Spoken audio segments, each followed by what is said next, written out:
Assalamualaikum warahmatullahi wabarakatuh guys. Nah, di video kali ini, kembali lagi di Mosombia Podcast yang so lama sekalinya ada di video-video berikut. Tapi kali ini orang mau rilis video dan kayaknya ini bahkan mau jadi kontroversial kayaknya ya. Karena saya di pihak mana, ini dari pihak mana. Nah, orang ada bintang tamu yang sangat luar biasa untuk yang pertama kali ini dan orang ada dengan Bapak Fatur. Assalamualaikum Bapak Fatur. Waalaikumsalam warahmatullahi wabarakatuh. Salam untuk semua, selamat malam, salam sejahtera untuk kita sekalian. Shalom. Shalom. Ya, terima kasih Pak Fatur, ini mengucapkan terima kasih juga kepada Bro Randi ini yang luar biasa. Mengundang Bapak Fatur untuk bisa tampil malam ini. Ya, alhamdulillah. Mudah-mudahan di podcast Mosombia ini masyarakat tahu ya. Iya. Dipilih itu siapa sebenarnya? Iya. Dan ini sebuah sebuah kreativitas dan sebuah pendidikan yang baik bagi kita semua ya. Bahwa Bro Randi ini bisa memilah mana dukungan politik dan mana ide kreativitas yang harus dilakukan oleh generasi milenial. Betul sekali itu, Watur. Soalnya Randilia mulai seiring dengan berjalannya politik ini, pemilu kada ini, orang-orang itu sebanyak sekali yang salah menafsirkan. Iya. Mulai dari persaudaraan yang renggang, mulai dari hubungan pekerjaan yang mulai renggang. Iya. Karena perbedaan pandangan politik mungkin ya. Tapi kalau menurut Randi sih politik itu kalau orang kasih simple ya. Kalau menurut Randi misalnya Randi suka gelas yang ini misalnya. Terus Bapak Fatur sukanya yang ini misalnya. Nah, Randi punya uang, Randi mau beli yang ini. Bapak Fatur mau suka yang ini. Iya. Nah, menurut Randi, Bapak Fatur nggak bisa loh paksakan Randi berkeinginan untuk memilih yang ini. Iya kan? Kalau menurut Randi sih seperti itu simpelnya. Ya, memang sebenarnya ya alhamdulillah ya momentum malam ini seperti saya bilang tadi, sebagai Pak Fatur bilang tadi Pak Adinda Randi, bahwa ini insya Allah jadi pendidikan politik bagi kita semua, menjadi edukasi terutama kepada generasi milenial, bahwa perbedaan itu adalah memang sudah hukum alam, ya kan? Bahwa yang namanya saja pemilihan, ya kan? Pemilihan berarti ada yang dipilih, ya kan? Dan itu tergantung kepada tadi selera atau kesukaan masing-masing kan? Sampel yang tadi itu Pak Fatur ya. Begitu juga kalau Pak Fatur ini kan tidak mampu untuk membuat orang semua jadi suka, ya kan? Yang Pak Fatur boleh lakukan hanya satu, yaitu berusaha untuk menjadi orang yang disukai. Masya Allah. Ya kan? Kata-kata ini sama tuh. Iya. Kalau untuk meyakinkan orang untuk semua kita orang menjadi disukai kan tidak mungkin, ya kan? Ya pasti ada cara pandang masyarakat maupun teman-teman kita yang berbeda. Tetapi bagi Bapak Fatur, apapun perbedaan kita, tapi mudah-mudahan perbedaan itu hanya sampai pada tataran persoalan menghadapi event pilkada ini. Setelah itu insya Allah kita orang semua kembali bersatu seperti insya Allah, amin. Jujur Bapak Fatur juga ini pertama ketika Bro Randi menghubungi itu apa yang luar biasa, ya kan? Tidak harus diutarakan, cuman pemirsa sudah tahu ini Bapak Fatur. Karena Bapak Fatur itu bukan tapi Bapak Fatur berpikir begini, aduh, kasihan ini CP Adinda ini kalau ada yang berprasangka lain lagi, toh, kenapa betul. ini sudah berpindah ini Randi Iya, atau iya, apa? iya, iya. Nah, makanya saya bilang tadi harusnya kita orang bisa membedakan, dan inilah sebenarnya contoh-contoh yang edukasi bagi kita semua, Iya. bahwa sebenarnya ini kan kalau apa apa yang dilakukan oleh Bro Randi ini sebenarnya ini merupakan termasuk ekonomi kreatif. Ekonomi kreatif. Iya. Kan podcast seperti ini juga bagian dari salah satu ekonomi kreatif. Nah, ketika sudah tahu memilah bahwa ini podcast, toh, ini kita akan melakukan salah satu terobosan di ekonomi kreatif. Nah, caranya seperti memang momentumnya ini mungkin momentum pilkada.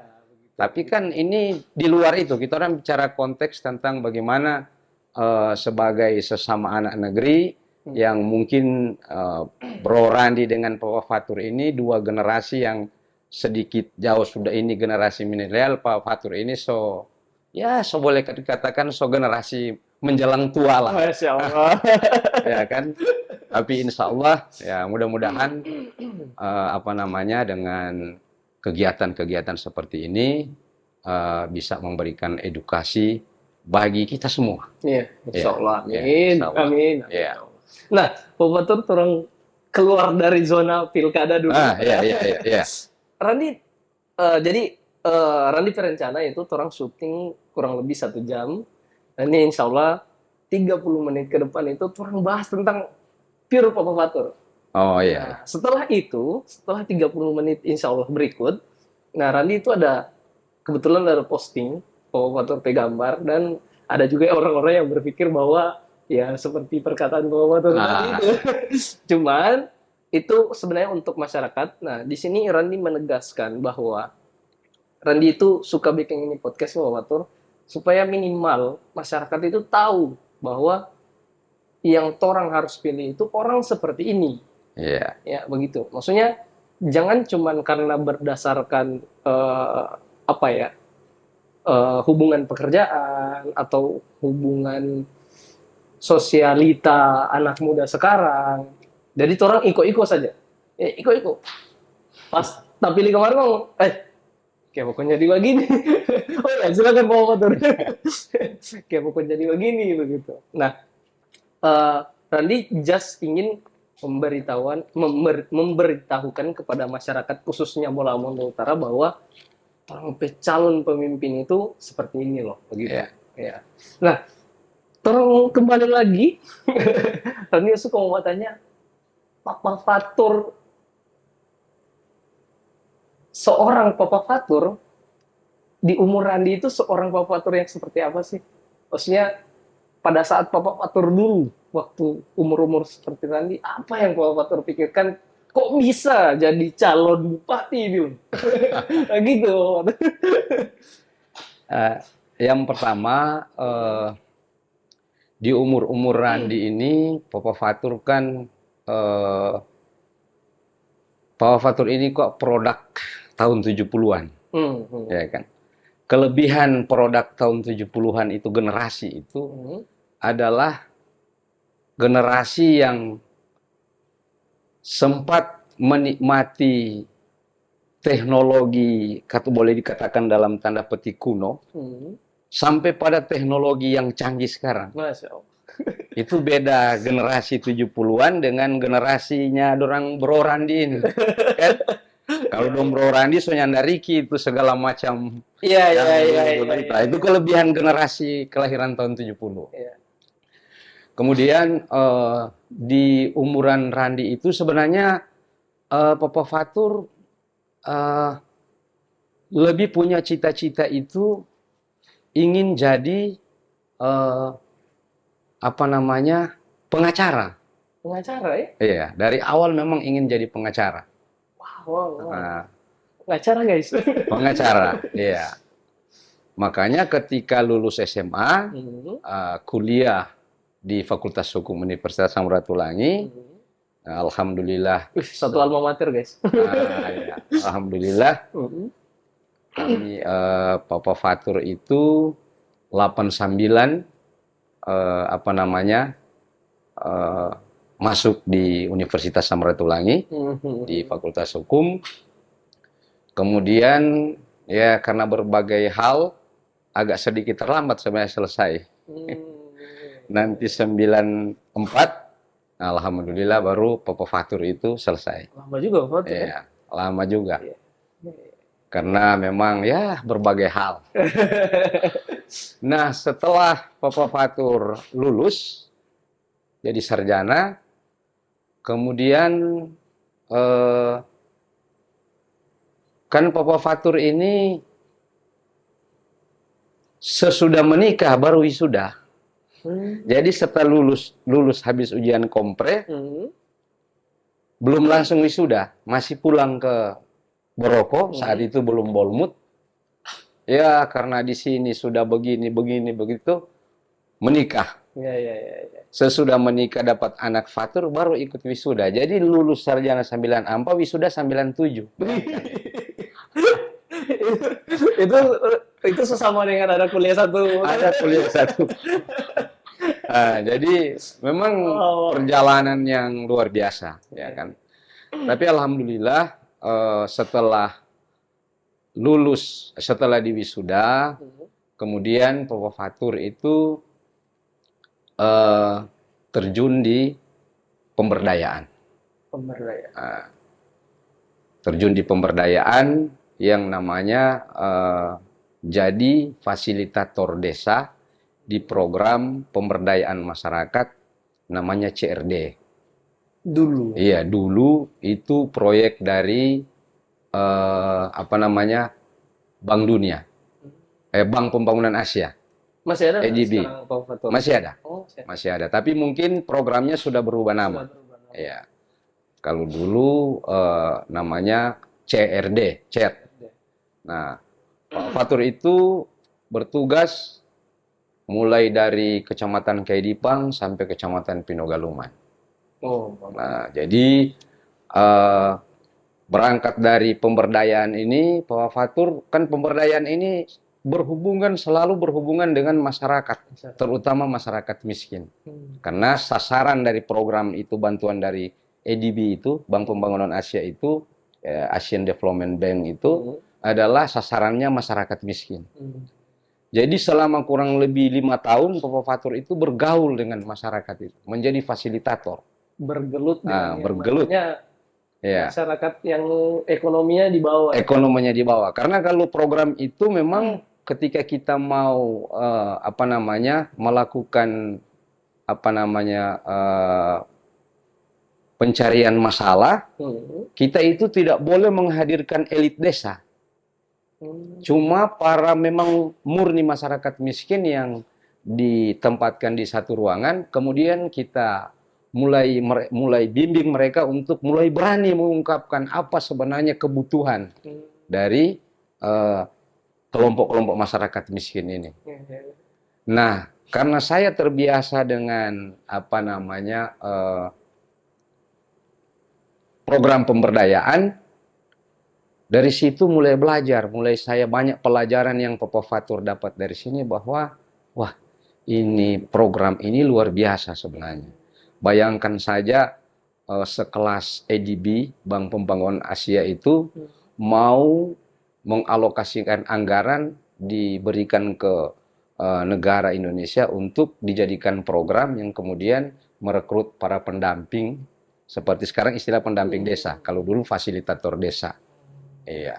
Oh iya, pendamping desa. Fasilitator desa untuk bagaimana pemberdayaan masyarakat miskin. Nah, berangkat dari situ, Popofatur mulai berpikir bahwa oh ini sehebat apapun kita orang jadi fasilitator, tapi kemudian program ini kan oleh ADB itu, oleh Bank Pembangunan Asia itu harus ada sinergitas antara pemerintah Indonesia dengan ADB ini, Bank Pembangunan Asia. Artinya harus ada kebijakan dari pemerintah Indonesia agar supaya nantinya program ini bisa berjalan dengan baik. Nah, belajar dari situ, kemudian saya bergabung dengan partai politik. Karena terbiasa dengan masyarakat yang Ya, ekonomi lemah. ekonomi lemah. Ya. Saya bergabung dengan partai politik. Saya sebenarnya pertama bergabung itu dengan partai PBB, PBB. Partai iya. Bulan Iya, Bintang. Partai Bulan Karena Bintang. saya dulu pengagum Yusril Issa Mahendra. Oh. Setelah berjalan waktu, saya dipanggil oleh orang tua saya saat itu, Papa Rus Toraja Pangge, Om Daud Mokodompis almarhum. Beliau kan ketua Golkar Kecamatan Kedipang. Ketua Golkar. Beliau undang saya, beliau jadikan Papa Fatur ini sebagai pengurus desa. Ya. Kemudian beliau angkat jadi ketua AMPG, Angkatan Muda Partai Golkar Kecamatan Kedipang. Gokil. Selanjutnya beliau menyerahkan jabatan ketua Partai Golkar Kecamatan Kedipang Kepada Pak Fatur. Ya. Nah, 2007 ketika pemekaran Bolaang Mongondo Utara, nah ini yang banyak ada kisah lucu ini. Iya, ini sebenarnya Rani mau tanya juga guys sebenarnya. Sebenarnya kalau lucu Cuma juga. Kalau bilang lucu juga enggak unik mungkin menurut Papa Fatur, ya. Kalau mungkin di zaman sekarang saya enggak ada yang begitu. Saya enggak ada. Jadi begini. 2007 ketika Bolaang Mongondo Utara ini dimekarkan menjadi satu daerah otonom baru. Saat itu untuk pengisian dilaksanakan musda Partai Golkar. Nah, musda Partai Golkar saat itu terpilih almarhum kasihan almarhum Al-Fatihah untuk beliau, almarhum Bapak Karel Bangko, Bapak Ikra. Saya senior. Beliau yang terpilih dan saya yang beliau angkat. Bapak Fatur yang beliau angkat jadi sekretaris Partai Golkar Kabupaten Bolaang Mongondo Utara. Jadi, saat itu karena sudah mekar, maka daerah ini harus ada pengisian anggota Dewan Perwakilan Rakyat Daerah. Ini yang saya bilang unik. Saat itu pengisian itu oleh ketua DPRD, karena Torampe ketua partai juga Bapak Ikra almarhum saat itu juga jadi ketua DPRD, karena Golkar saat itu 8 kursi. Di Kabupaten Bolaang Mongondo Utara ini. Setelah berjalan waktu, tiba-tiba salah satu personil anggota DPRD Bolaang Mongondo Utara dari Golkar, Bapak almarhum Rasid Ponto, meninggal dunia.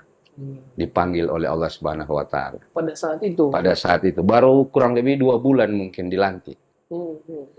Nah, saat itu setelah selesai penguburan, almarhum Papa Ikra ini kasihan undang Papa Fatur. Bagaimana? Sekarang almarhum semeninggal. Sekarang kita suka ngana yang mau baganti Pak almarhum. Dia bilang, Bapak Ikra, saya ini tidak pernah bacalon. Iya kan? Saya tidak pernah bacalon, tidak ada di daftar calon. Bagaimana biasanya ini? Kalau sekarang kan kalau PAW itu kan harus orang yang ada di daftar calon. Ini saya tidak pernah bacalon. Tidak ada daftar calon. Tidak pernah. Itulah. Itu yang saya bilang luar biasa. Budinya Papa Ikra itu kepada Papa Fatur itu yang sampai sekarang Papa Fatur itu. Apapun perbedaan Papa Fatur dengan almarhum itu, Papa Fatur tidak pernah bisa lupakan itu. Karena beliau bilang begini, sudah itu kita urusan. Ngana urus Jo. Karena ini kita yang merekomendasi pangana. Papa Fatur urus. Mulai saat itu minta tanda tangan Pak Makagansa, masih Pak Makagansa yang bupati. Pak Makagansa tanda tangan. Kemudian sampai di titik di Kesbang Pol Provinsi Sulawesi Utara saat itu diajukan ini berkas. Kepala Kesbang Pol bilang, aduh Pak, Bapak ini tidak pernah mencalonkan diri. Jadi bahaya ini Pak. Toh, jadi saya bilang, Pak, Pung, bagaimana ini? Saya tuh ketua partai, sebagai ketua DPRD juga sudah setuju ini. Oh boleh kalau begitu coba asal Pak Ketua DPR dan Ketua Partai bikin tanda tangan di atas materai, bikin pernyataan bahwa apabila terjadi sesuatu di kemudian hari, bahwa yang bertanggung jawab itu Ketua DPR dan Ketua Partai. Jadi Pak Fatur saat itu langsung telepon ke siapa almarhum Bapak Ikra ini. Pak Fatur bilang, Pak Ketua, ini saya sudah di Kesbangpol ini. Tinggal selangkah lagi mau masuk di meja gubernur.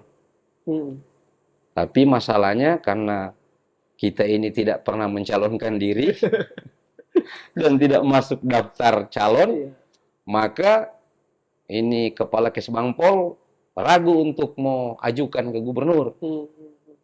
Jadi Pak Ketua Kong, jadi dari saran dari Pak Kepala Kesbangpol, kalau memang Pak Ketua bisa tanda tangan pernyataan di atas materai bahwa siap bertanggung jawab, beliau mau tindak lanjuti.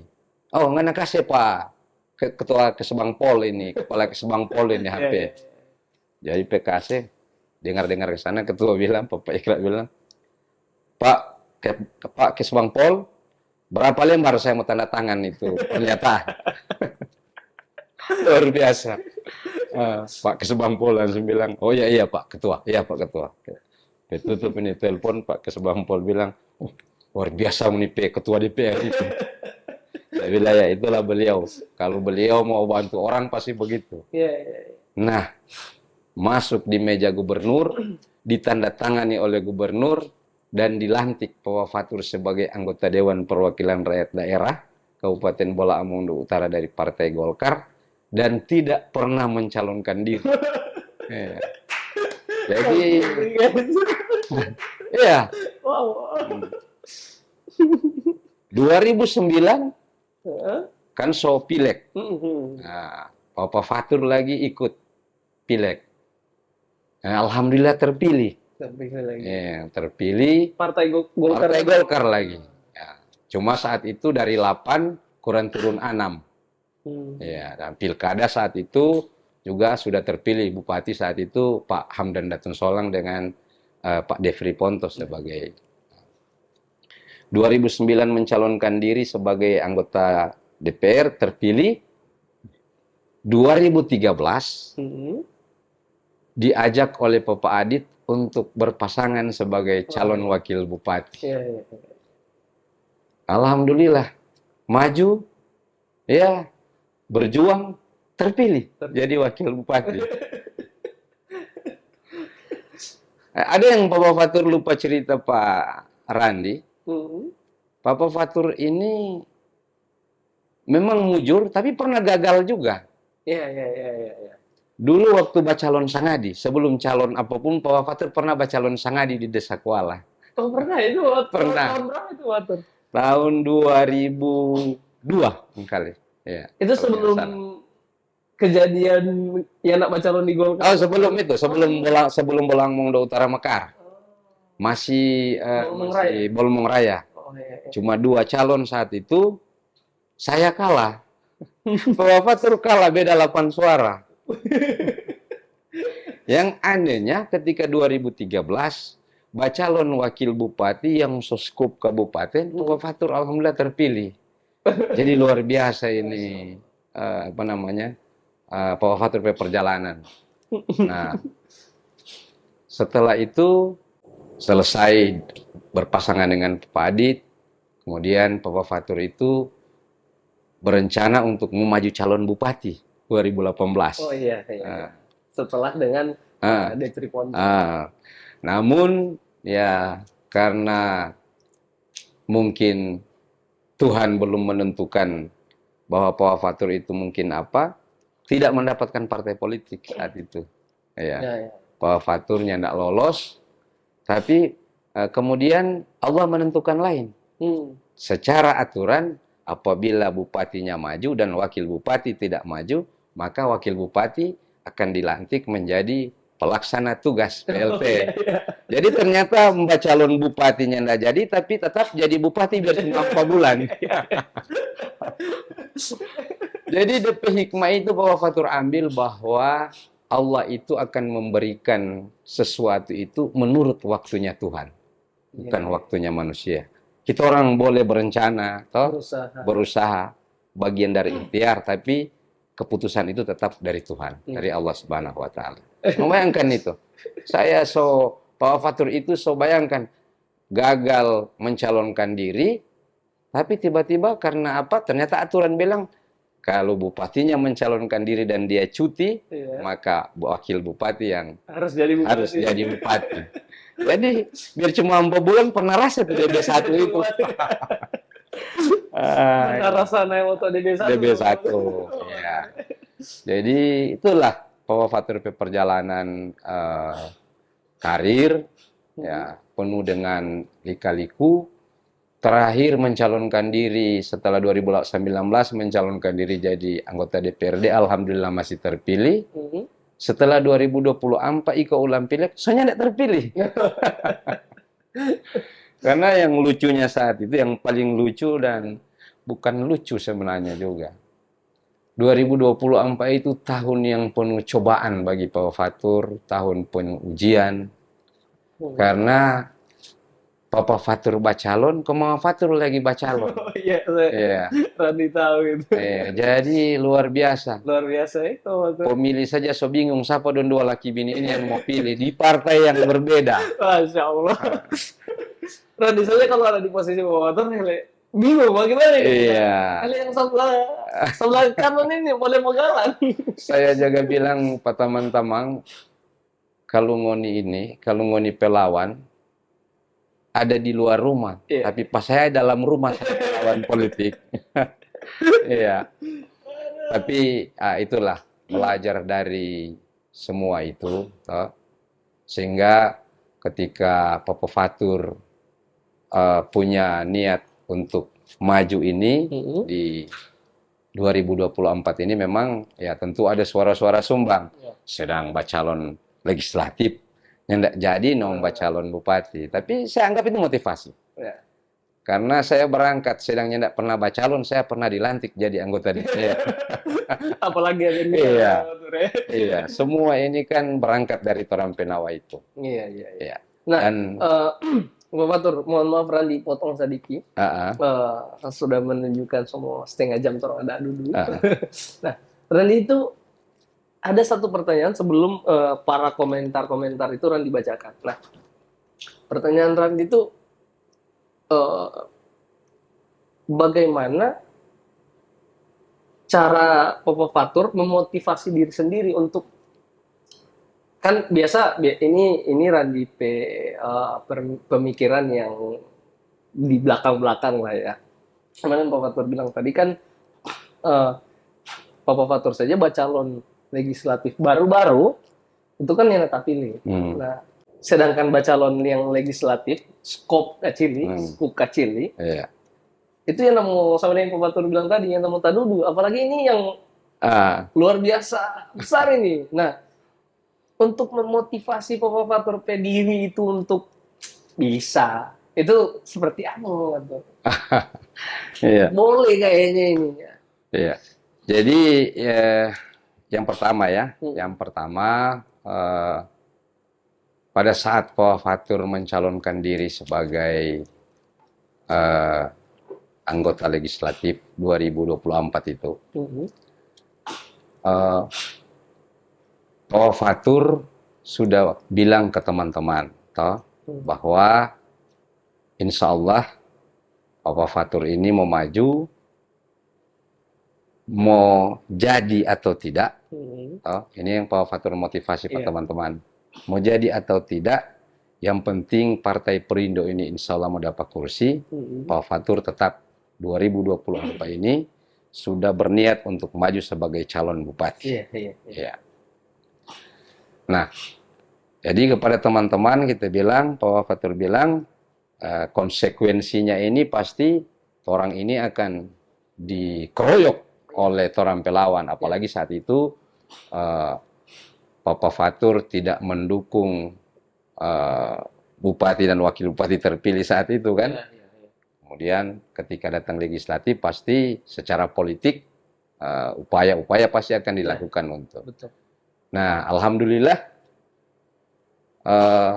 Pak Fatur tidak terpilih, tapi Perindo tetap dapat kursi Dapat di kursi. Dapil 1 Dapil 1. dan Dapil 2 juga dapat kursi. Alhamdulillah dapat kursi.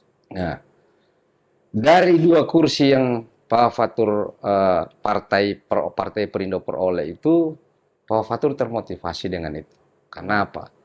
Pak Fatur sebagai ketua Bapilu, Badan Pemenangan Pemilu Kabupaten Bola Mongondo Utara dari Partai Perindo, ternyata mampu menciptakan 2 kursi yang awalnya 2019 cuma 1 kursi, ternyata 2024 jadi 2 kursi.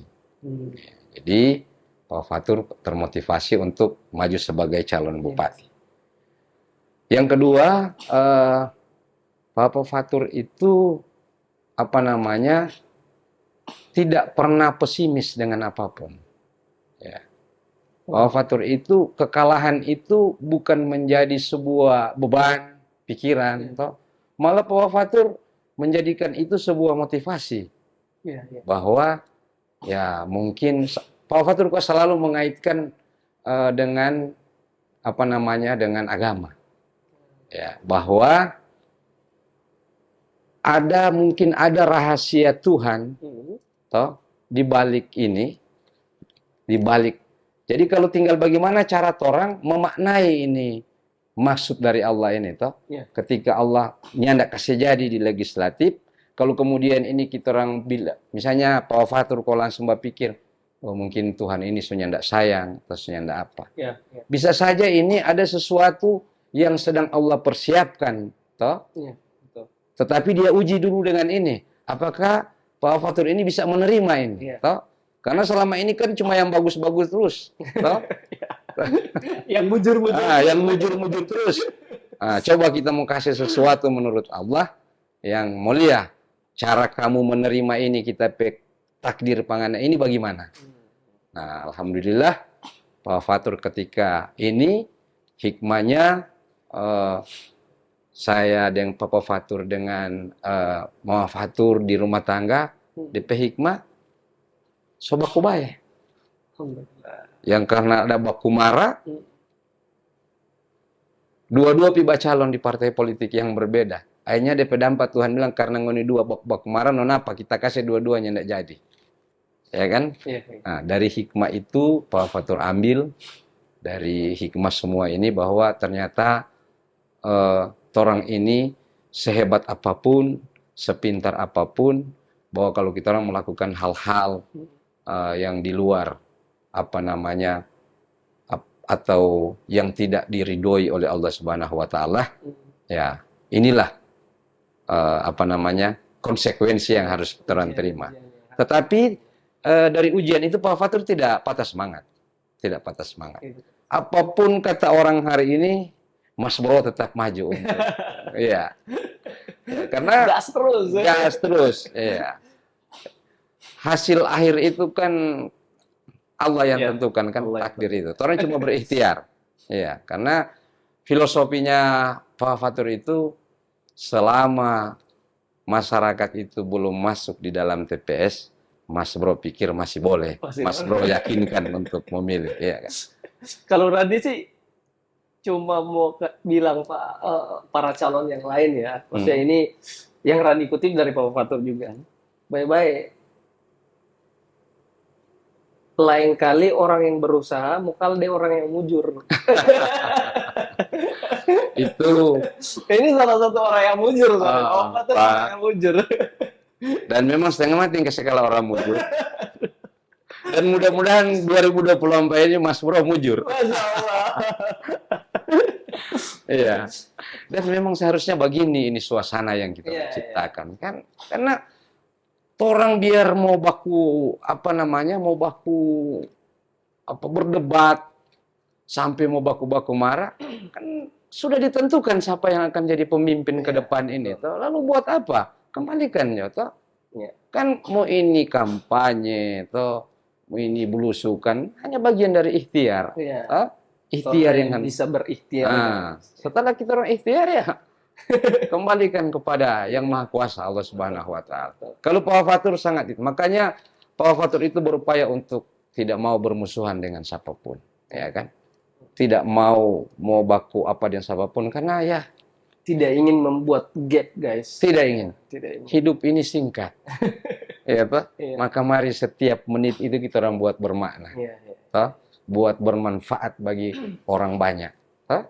Pawafatur cuma punya itu salah satu motivasi juga. Iya. Ini apa namanya kemampuan yang Allah berikan pada orang ini karena saya Pawafatur pikir ini kalau Pawafatur kemampuan itu di politik. Iya. Memang Allah kasih di situ. Hmm. Ya. Jadi melalui perjuangan politik ini Pawafatur itu punya niat untuk bagaimana bersama-sama dengan masyarakat mau membangun ini negeri yang kita orang cintai ini. Iya. Jadi cuma itu. Pawafatur setengah jam ini. Orang masuk ke kolom komentar, guys. Nah, ini Iya. alhamdulillah banyak yang bawa tanya Pawafatur ini. Randi postingan. Oh iya, guys. Sebelum orang masuk, Randi ada sedikit. Mau minum dulu. Ya, silakan Pawafatur. Randi ada juga ini. Jadi mau berbeda-beda orang, tetap orang itu cuma satu. Orang maksudnya, orang itu apa ya? Orang pilihan beda, orang tujuan itu sama sebenarnya. Untuk membangun ini Bola Mongondo Utara. Ya. Nah, gitu. Kalau mungkin yang ada niat-niat lainnya, jauhkanlah, insya Allah. Nah, ini Pawafatur, ada 22 komentar ini para di PFD ini, guys. Jadi, Randi mau sambarang pilih nih Pawafatur. Mudah-mudahan Pawafatur boleh jawab. Amin. Randi ada apa ya pembicaraan khusus mengenai komentar-komentar ini dan orang-orang yang berkomentar ini pun ya Randi juga nggak tahu ini orang ada juga yang fake account atau apalah itu. Nah ini dari Satran Pahu Pawafatur. Akun Satran Pahu. Titip Bang nih. Upaya atasi keterbatasan pupuk dan hubungannya dengan hama yang merusak momen panen, langkah preventif kedua paslon apa? Nah, gitu. Nah, silakan mau atur jawab. Kelangkaan pupuk. Iya, keterbatasan pupuk dan hubungannya dengan hama yang merusak momen panen nanti. Iya. Gitu. Jadi begini. Visinya Papa Fatur dan Papa Safira itu mewujudkan masyarakat Bolaang Mongondo Utara, mewujudkan Bolaang Mongondo Utara yang maju dan sejahtera melalui pemerataan pembangunan di semua wilayah dengan pengoptimalan sektor pertanian, perkebunan, dan sektor perikanan kelautan. Ya. Melalui kebijakan inovasi, keberlanjutan, dan lain-lain. Ya. Untuk persoalan apa namanya tadi oleh Satran itu Pahu itu tentang Satran Pahu tentang keterbatasan pupuk dan hubungannya dengan hama yang merusak momen panen. Ya. Keterbatasan pupuk ini berarti hampir mirip-mirip dengan kelangkaan. Tapi sebenarnya persoalan pupuk di Bolaang Mongondo Utara ini, ya kalau menurut Papa Fatur ya, kita pupuk ini kan kewenangan pusat. Iya. Ya. Jadi kuota pupuk untuk Bolaang Mongondo Utara itu 1.000 ton lebih per tahun. Per tahun. Ya. Jadi keterbatasan pupuk yang dimaksud itu bagaimana langkah-langkah yang Papa Fatur mau ambil misalnya ketika Papa Fatur ini misalnya yang dipercayakan oleh masyarakat menjadi kepala daerah di Kabupaten Bolaang Mongondo Utara. Jadi yang pertama yang kita akan lakukan itu, Pak Fatur akan lakukan yang sudah kita, insya Allah kita buat dalam bentuk program itu adalah kita ingin merevitalisasi data pertanian. Pertama itu, Iya. untuk mengantisipasi keterbatasan pupuk tadi. Hmm. Karena ini berbicara tentang kuota pupuk. Hmm. Kuota pupuk untuk Bolang Mongondo Utara tadi cuma 1.000 ton lebih itu. Hmm. Itu tidak cukup untuk kebutuhan pupuk masyarakat petani yang ada di Bolang Mongondo Utara. Hmm. Nah, pertama kita berangkat dulu begini.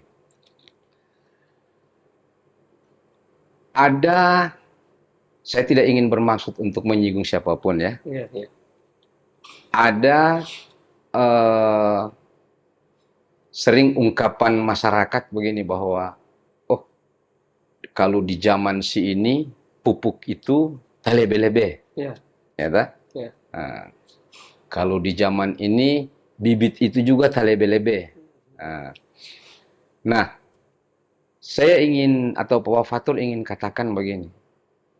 2008 ketika pemerintahan baru otonom baru kita Bolang Mongondo Utara itu, memang saat itu pupuk dan benih itu, pupuk dan bibit itu, DP bahasa hari-hari itu memang talebe-lebe. Lain kali ada di rumahnya Pak Sangadi atau di rumahnya petugas pertanian itu, so talebe-lebe. Itu karena apa? Karena kuota pupuk dari pusat itu datang ke Bolang Mongondo Utara saat itu karena orang baru jadi kabupaten, sudah diberi jatah kuota pupuk. Sementara kebutuhannya itu baru pada para petani padi sawah dan padi ladang. Ya, jadi baru di luasan itu, luasan tanam padi sawah dan padi ladang. Setelah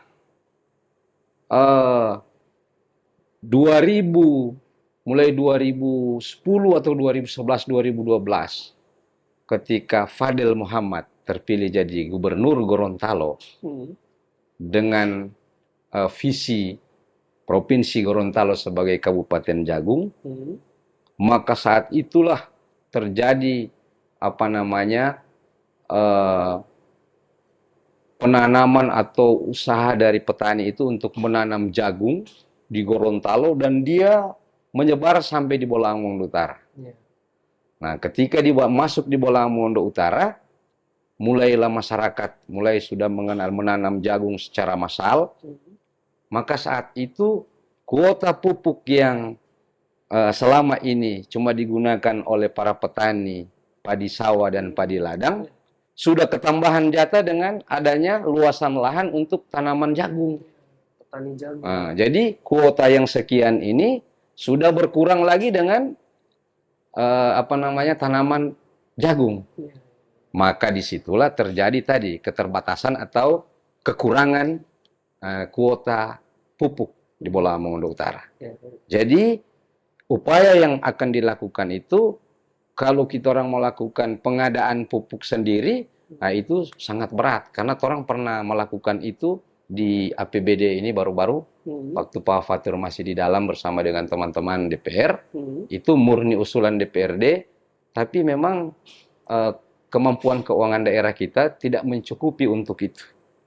Ya, jadi kalau tadi oleh Saudara Satran tadi itu bagaimana langkah-langkah untuk mengatasi keterbatasan pupuk, ya yang pertama itu kita lakukan itu revitalisasi data pertanian. Jadi revitalisasi itu maksudnya begini,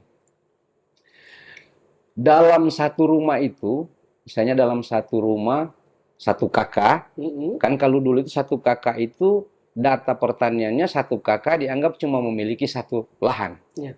Nah, kita akan melakukan revitalisasi data dalam rangka pemenuhan kuota pupuk ini atau penambahan kuota pupuk, maka kita orang akan robah cara pendataannya. Jadi misalnya satu kakak itu ada 5 anggota keluarga, maka kita orang mau backing di laporan ke pusat itu dalam rangka kita orang mau tambah kuota pupuk, kita orang mau jawab, kita orang mau data jadi 5 lahan. Jadi dalam satu kakak itu ada 5 orang, maka dianggap mempunyai 5 anggaplah setiap satu orang 1 hektar. Maka jadi 5 hektar.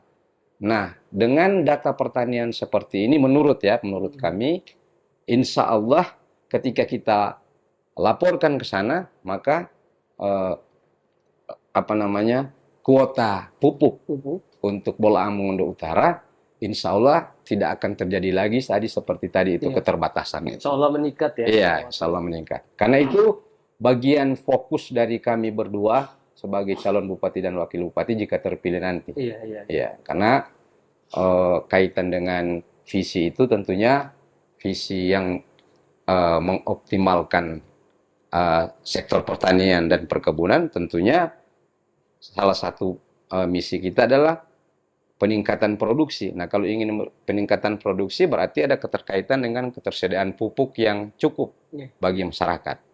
Ya. Jadi itu kalau kami punya upaya itu, karena pupuk itu kita tidak bisa katakan oh kalau kita jadi bupati kita mau sediakan dana untuk mau diberikan pupuk gratis, itu nonsen itu. Nonsen. Karena pupuk itu dia masih urusan vertikal dari pusat. Tidak ada itu pupuk kong daerah mau ambil anggaran untuk itu. Karena orang pernah lakukan itu, ternyata regulasinya juga ribet, toh, sulit mencari aturan yang bisa memayungi itu, ya kemudian ketersediaan anggaran. Ya. Nah itu guys, itu orang bercerita pupuk. Nah jadi dia harus searah garis vertikal ya. Iya. Ya. Karena pupuk itu kan dari pusat, ya kan, dari pusat yang mengaturnya. Jadi setiap kabupaten, kota, dan provinsi itu sudah ada kuota masing-masing. Upaya yang dilakukan misalnya jadi kepala daerah itulah tadi kita merevitalisasi data pertanian, kemudian melakukan lobby-lobby ke kementerian. Ya. Nah itu Sateran Pahu. Ya. Jadi itu pertanyaan dari Sateran Pahu guys. Nah kalau untuk pertanyaan berikut ya, lanjut ke pertanyaan berikut. Sebenarnya Rani itu mau bikin 5 pertanyaan Bapak. Cuman mungkin kayaknya waktu yang tidak cukup. Terang waktu agak terbatas guys. Rencananya cuma 1 jam lah minimal. Iya, terlalu banyak cerita di sejarah kok. Nggak apa-apa. Kan masih ada rolling, 2 kali rolling lagi ini Bapak. Nanti insya Allah Mas Ombia Podcast mengundang calon bupati dari pihak Watur dan calon wakil bupati. Nanti insya Allah orang podcast bersama. Guys. Amin. Amin. Nah, untuk pertanyaan berikut dari Lan Datuk Kramat ini Pak Watur. Batanya wah dari PE lagi. Batanya atau batitip insya Allah kalau terpilih nanti Pak Bupati ada rencana mau kasih aktif itu Rudis di Gulantu atau ada konsep lain begitu Pak Watur. Itu dari Lan Datuk Rahmat. Nah, silakan Pak Watur. Luar biasa dengan Rudi sini. Iya. Jadi untuk Rudis ini kan memang jadi kebutuhan kepala daerah. Iya. Kemudian sebagai anak negeri tentunya kita tidak ingin berpikir feedback, tidak ingin berpikir ke belakang. Ya. Apapun, makanya Pak Wafatur ini selalu cara berpikirnya Pak Wafatur begini, bahwa sesuatu yang kita orang sedang hadapi ini, kita orang carikan solusinya, bukan kita orang cari kesalahannya. Kan? Persoalan Rudis ini kan orang lebih banyak mempolitisirnya, Pak. Padahal yang dibutuhkan saat ini adalah bagaimana caranya ini persoalan ini, permasalahan ini bisa selesai. Bukan bagaimana masalah ini digoreng kemudian jadi lintir lah, jadi komunitas politik. Ya. Karena Pak Wafatur pada saat rumah dinas itu dibangun, Pak Wafatur anggota dewan Komisi 3 yang membidangi itu. Jadi kalau kemudian Pak Wafatur hari ini berteriak-teriak apa? Ya kalau itu salah, Pak Wafatur adalah bagian dari kesalahan itu juga. Ya. Dan kalau semua kita hari ini semua calon ini, semua calon yang sedang calon bupati yang sekarang ini, semua adalah bagian dari rezim-rezim yang pernah berkuasa ini, ya kan? Jadi Ada keterkaitan. ada keterkaitan sehingga semua punya tanggung jawab. Tidak boleh ada pemikiran bahwa oh ini tanggung jawabnya si ini. Ya. Tanggung jawabnya tidak ada. Kalau Pak Fatur menganggap bahwa ini tanggung jawab kita semua. Nah, jadi kaitan dengan pertanyaannya Lan Datuk Rahmat, kalau Pak Fatur misalnya jadi bupati, apakah ini akan diaktifkan? Ya, pertama kita ingin dulu clearkan persoalan legalitas dari pembangunan itu. Ya. Kalau ini kita orang sudah selesaikan dan kemudian keputusannya misalnya ini kita bisa lakukan rehab total, maka kemudian tentunya kalau kami dipercaya sebagai bupati dan wakil bupati, kita akan selesaikan itu. Tetapi kalau kemudian legalitasnya ini belum jelas, kami juga takut untuk mengambil resiko itu. Ya. Tapi yang jelas, jika kalau kami terpilih, ya tentunya ini tetap menjadi prioritas untuk kita selesaikan. Apakah ini akan kita selesaikan, kemudian ini rekomendasinya terakhir misalnya bangunan ini misalnya bahwa keputusannya hasil penelitian ternyata ini gagal konstruksi misalnya, maka apa yang harus kita lakukan? Ya, yang jelas kalau orang sebagai bupati dan wakil bupati tentu butuh rumah dinas untuk kita tempati. Saya pikir jadi kalau memang siapapun yang akan terpilih pasti tetap ini harus diselesaikan.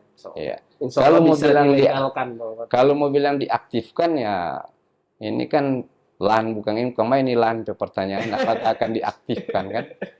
Nah, apakah akan ditempati sebenarnya atau berarti tidak? tidak aktif sebelumnya. Iya. Nah, jadi kan bingung juga mau jawab LAN ini toh. Karena harusnya ini apakah akan ditempati atau tidak. Jadi Pak Fatur tidak ingin menjanjikan sesuatu yang kemudian belum ada kejelasan. Karena sampai hari ini kita ingin kejelasan dari legalitas atau status dari karena ini kan sudah pernah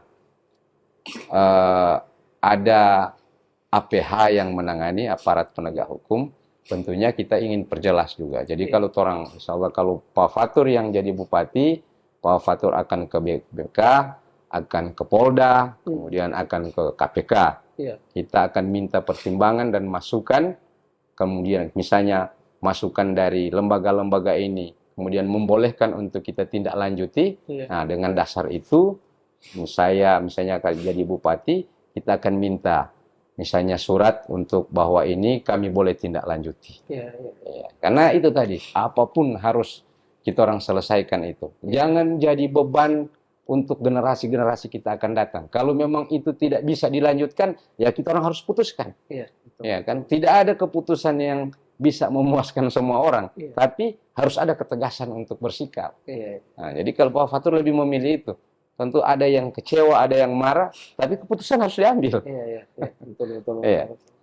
Nah itu guys, kembali lagi LAN. Nah, orang kayaknya masih boleh nih Pak Fatur, masih 5 menit lagi. Jadi dikasih satu pertanyaan lagi Pak Fatur. Ini kayaknya dari Safir Ramadan Usuk, Pak Fatur. Nah, dia bilang di sini, titip bro, kesuksesan apa nanti yang akan dibawa untuk bola Mongondo Utara? Silakan Pak Fatur. Iya. Jadi sukses ini sebenarnya akronim dari Suryan Sakrompot dan Ramses. Ya kan? Tapi ini juga jadi tagline adalah sebuah kondisi yang ingin kita capai. Artinya kita ingin bola Mongondo Utara ini sukses dalam berbagai hal. Dari pembangunannya atau dari kesejahteraan masyarakatnya, kemudian dari pelayanan kesehatan, pelayanan untuk pendidikan, itu kita harus sukses. Nah, jadi kesuksesan yang kita ingin wujudkan di bola Mongondo Utara itu sukses untuk segala hal yang ada di Bola Mongondo Utara. Iya. Ya, jadi karena pertanyaan juga terlalu umum kan, Iya. ya, sehingga saya pikir, tapi yang pasti eh, tagline sukses ini kita ambil kemudian melalui kajian-kajian dari teman-teman, karena kita ingin program-program yang akan kita jalankan itu semuanya menuju kesuksesan. So, Jadi baik itu sukses di bidang pembangunan pertanian, infrastruktur pertanian, kayak dan saat Rantau bilang tadi. iya, kemudian kesuksesan di bidang pendidikan, Iya. di bidang apa namanya sumber daya manusia, dan kemudian di bidang kesehatan, di bidang olahraga, seni, dan lain-lain. Ya. Ya, jadi karena juga jawab apa pertanyaannya umum ya, Pak Fatur jawab secara umum. Secara umum aja, Pak Fatur ya. Nah, guys, karena orang somo 1 jam ini, jadi orang stop di 3 pertanyaan saja. Oh iya iya. Fix ya. Bukan karena ada unsur nomor dan sebagainya, tidak, tidak ada. Karena durasi orang karena semua 1 jam, jadi target dari Mosombia Podcast itu jangan dulu panjang-panjang karena ini baru rolling pertama rencananya. Iya, iya. Jadi dari Mosombia Podcast itu orang rencana mau bikin ini rolling pertama untuk para calon bupati. Oh iya. Itu sharing dengan podcasternya Mosombia Podcast. Nah, baru rolling kedua insya Allah itu akan diundang calon bupati dan wakil bupati nanti insya Allah. Nah, rolling ketiganya itu calon wakil bupatinya. Oh. Rencananya begitu. Dan insya Allah akan berjalan sesuai dengan rencana. Amin, amin. Amin ya Allah. Kalau Bapak Fatur ini apa namanya selalu selalu bersedia untuk, apalagi kalau adik-adik generasi milenial program Pak Fatur paling suka. Ya, toh.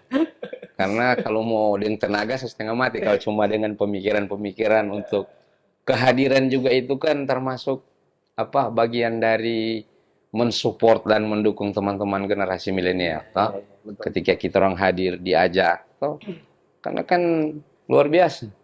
Nah ini namanya orang-orang politik ini, aduh, paling senang kalau namanya mau apa.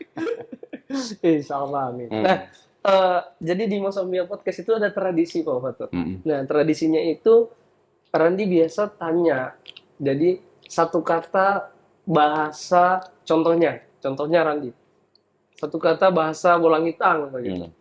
Jadi Mokotabi begitu. Yang sayang lah berarti. Nah, Randi juga pernah tanya orang Bintauna satu kata bahasa Bintauna. Nah, jadi satu kata bahasa Bintauna itu bahasa Bintaunanya dan artinya.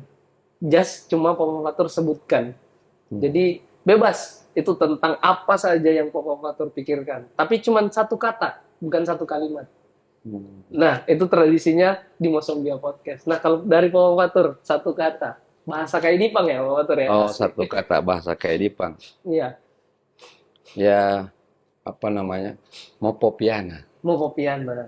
Artinya baku-baku baik. Baku-baku baik. Ya, itu untuk orang masyarakat juga ini Pak Fatur. Iya.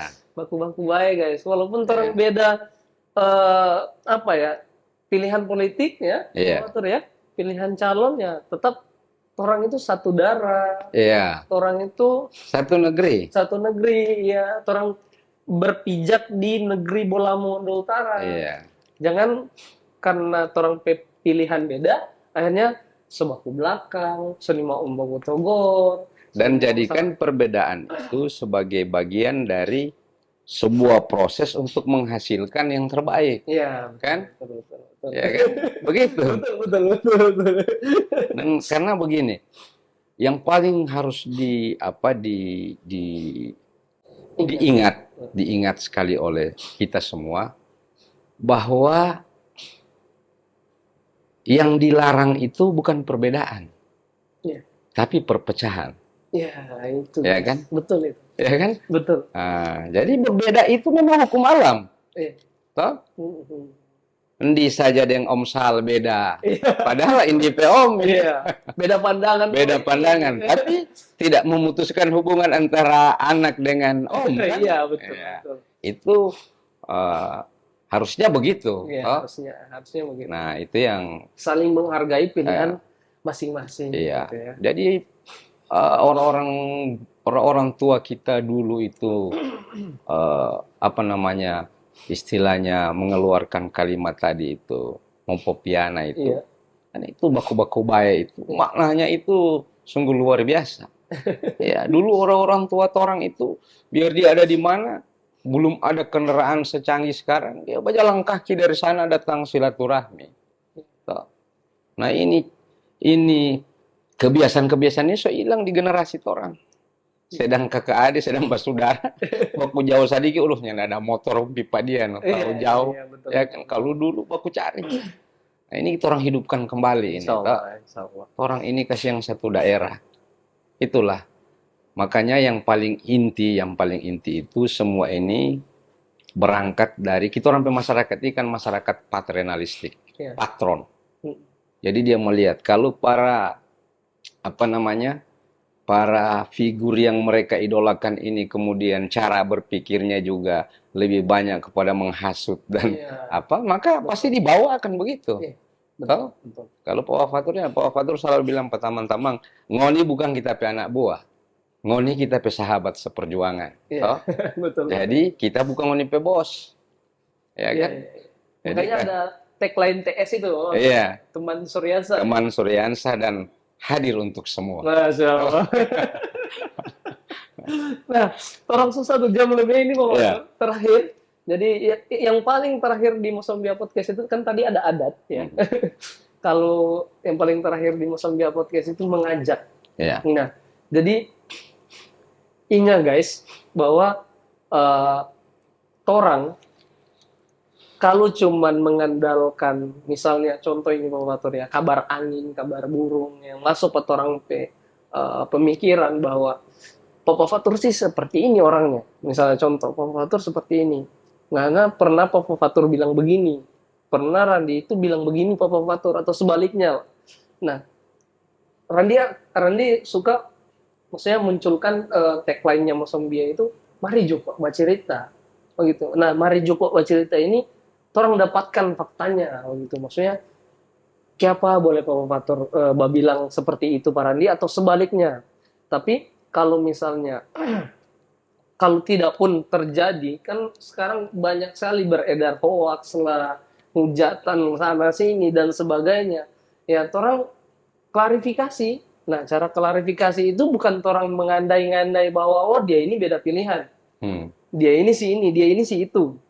Dan di akhir ya itu baku marah. Pisah maksudnya bukan pisah apa ya? Pisah pemikiran begitu.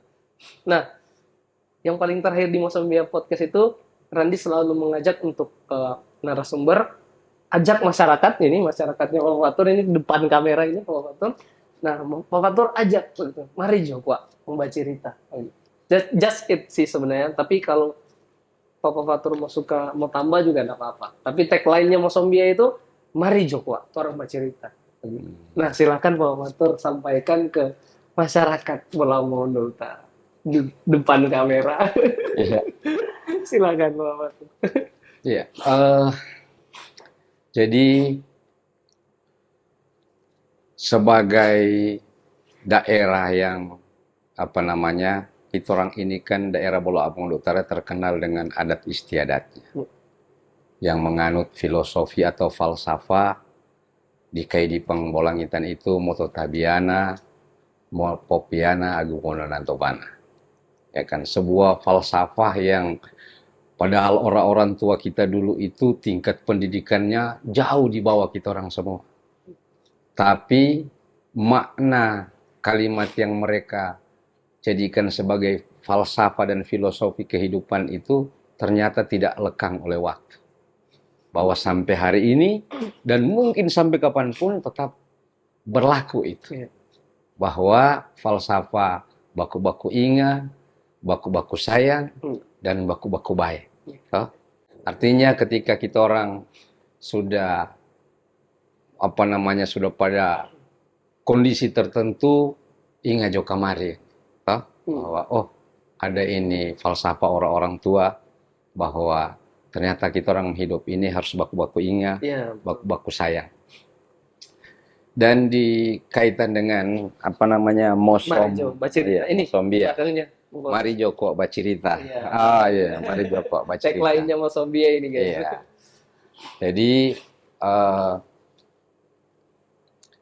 Papa Fatur Pak Fatur ini kan hobi membaca. Iya. Mungkin Pak Fatur pernah status ini di apa namanya FB. di FB. Ya. Jadi ini ada sebuah ungkapan distu sol pas.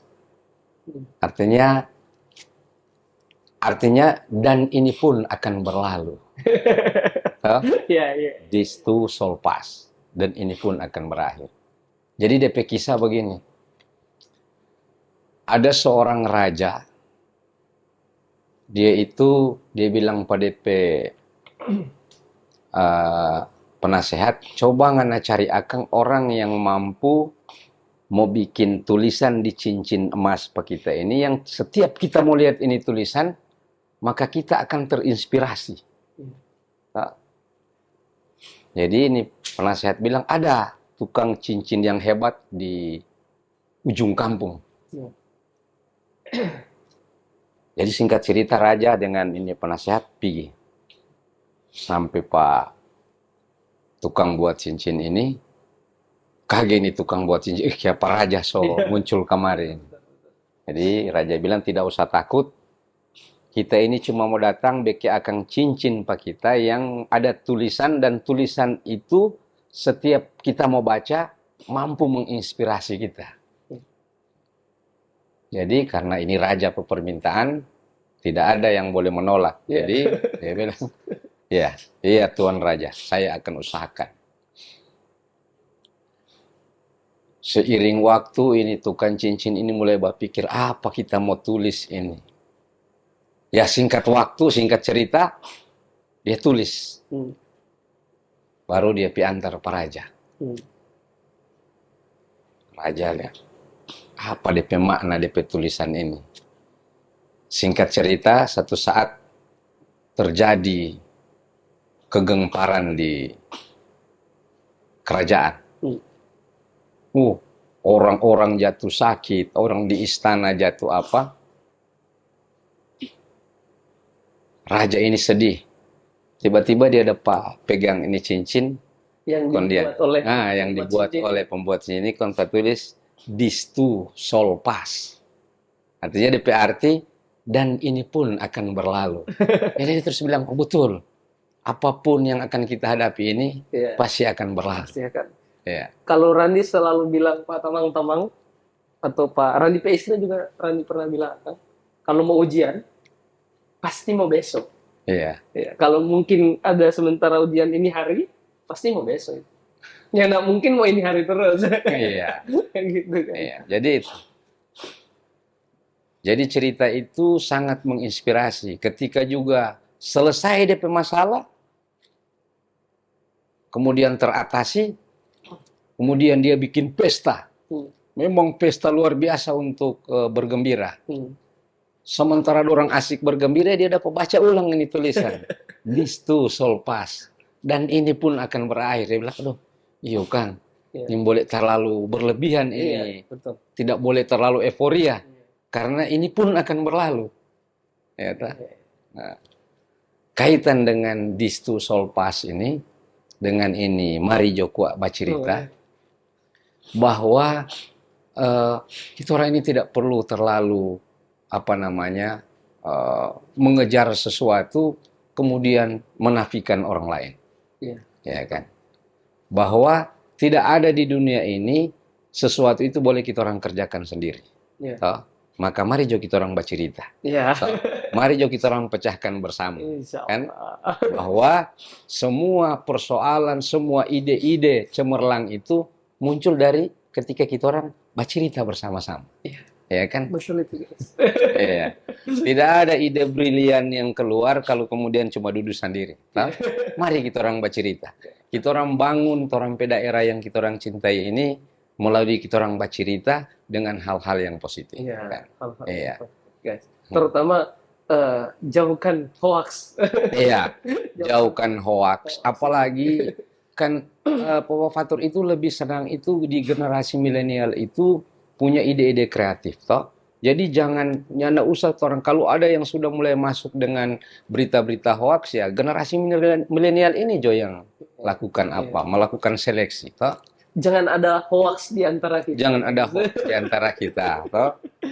Karena sebenarnya generasi milenial ini yang mampu untuk melakukan itu, yang mampu menyeleksi. Karena kalau ini apa namanya, kan generasi milenial ini dan Gen Z, kemudian ada generasi Alpha ini, kan lebih suka kenyamanan. Iya. Toh? Kenyamanan mereka berkreasi, toh. Jadi tidak terlalu suka dengan hoax, toh. Tidak suka dengan perdebatan, kan? Betul. Generasi yang memang riang gembira, generasi yang lebih suka itu bersaing tentang bagaimana siapa punya ide yang lebih kreatif, kan? Iya. Jadi Pak Fatur makanya Pak Fatur lebih senang dengan generasi milenial. Salam untuk generasi milenial. Salam untuk generasi milenial. Nah, Pak Fatur torong pe, wah, setelah lewat jauh ini. Nggak apa-apa. Nah, guys, mungkin cukup sekian buat video kali ini. Nanti insya Allah orang akan bertemu dengan Pak Fatur lagi, insya Allah. Ya, insya Allah. Bersama calon wakil bupatinya, Pak Fatur. Dan insya Allah teman-teman juga bisa memberikan pertanyaan-pertanyaan yang mungkin lebih positif dan lebih membangun nantinya. Ya, begitu. Nah, apa negatif sedikit-sedikit, yang penting membangun. Yang penting membangun. Dan fokusnya itu pada sebenarnya pertanyaan itu lebih bagus karena ini momentumnya pilkada, pada lebih banyak pada program. Dan usahakan hindari sama dia yang lahan pertanyaan tadi itu karena mengaktifkan itu. Jadi pertanyaan-pertanyaan lah yang bisa kemudian menjadi pembanding atau kemudian menjadi entry point bagi masyarakat yang mendengar dan melihat video ini, yang kemudian bisa menjadi motivasi bagi mereka untuk oh ini bagus kartu ini, toh ini bagus, ya begitu. Ya, sehingga tertampilkan kan berarti oh ini para calon kartu semua punya ide dan gagasan, toh. Nah, jadi begitu dah maksudnya. Kan kalau persoalan Rudis ini kan ya takutnya kalau ada yang salah jawab ini Karena Papa Fatur itu tidak mau menjadi orang yang menyalahkan masa lalu kemudian seolah-olah menjadi orang yang paling baik hari ini. Toh, padahal jadi orang ini yang lalu itu kalau kurang orang perbaiki, toh. Kalau kemudian kalau yang baik ya kita orang lanjutkan, kita orang tingkatkan, toh. Tapi kemudian jangan lagi, oh itu kan produk dia, kita kan ini. Nah, padahal orang ini bagian dari masa lalu itu. Betul. Kalau mungkin Randi orang dari sana, dari ujung negara sana ya mungkin ya terlibat mungkin ya. Nah, mungkin cukup sekian buat video kali ini guys. Terima kasih Pak Fatur sama-sama hadir di Mosombia Podcast. Papa Fatur juga mengucapkan terima kasih Pak Mosombia Podcast. Luar biasa. Insya Allah bisa bermanfaat untuk masyarakat Bolmut, terutama papa-papa, mama-mama, brother-brother, sister yang kasihan jangan dulu menyebarkan hoax. Orang lebih positif dalam berpolitik lah ya.